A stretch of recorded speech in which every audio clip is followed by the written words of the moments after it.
than being acted on. After a 3-week break, there was a very brief resumption of suspended Senator Mike Duffy's trial in Ottawa before it was once again adjourned today.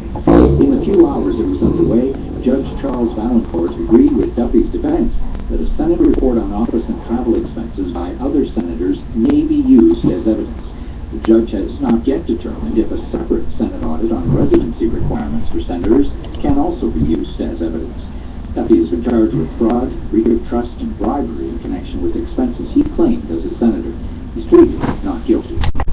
The certification hearing begins in Vancouver today on a class action lawsuit involving more than 350 female RCMP officers. The women, who also include civilian RCMP employees, are alleging gender discrimination and harassment in a case that's taken 3 years to wind its way through the legal system.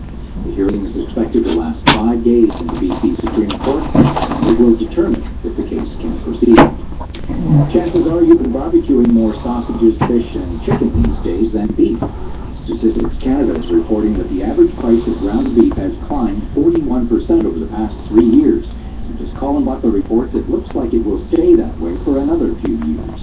Gone are the days of rock-bottom beef prices. No discounts or any special offers going on. Something that's not lost on 74-year-old shopper Victor Beesenship. I wish the prices would go back down to normal because the income didn't change that much. At least one analyst says, don't hold your breath. Beef is going to stay high. Kevin Breyer is an independent meat price analyst based in Guelph. He says high feed costs, drought, and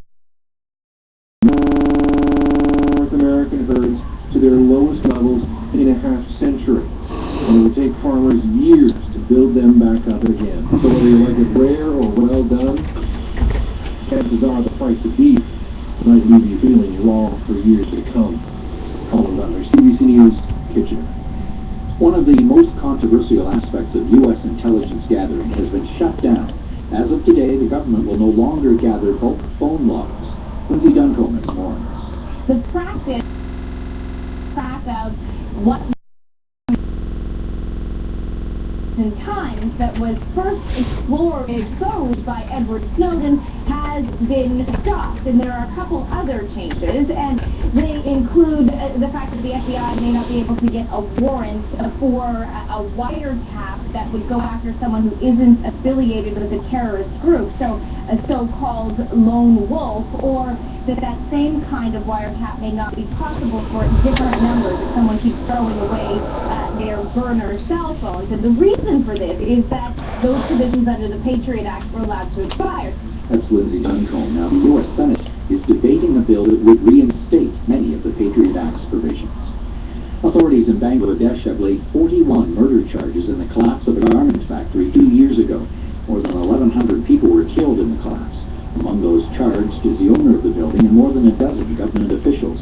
The Loblaws brand, Joe Fresh, was one of the many Western clothing designers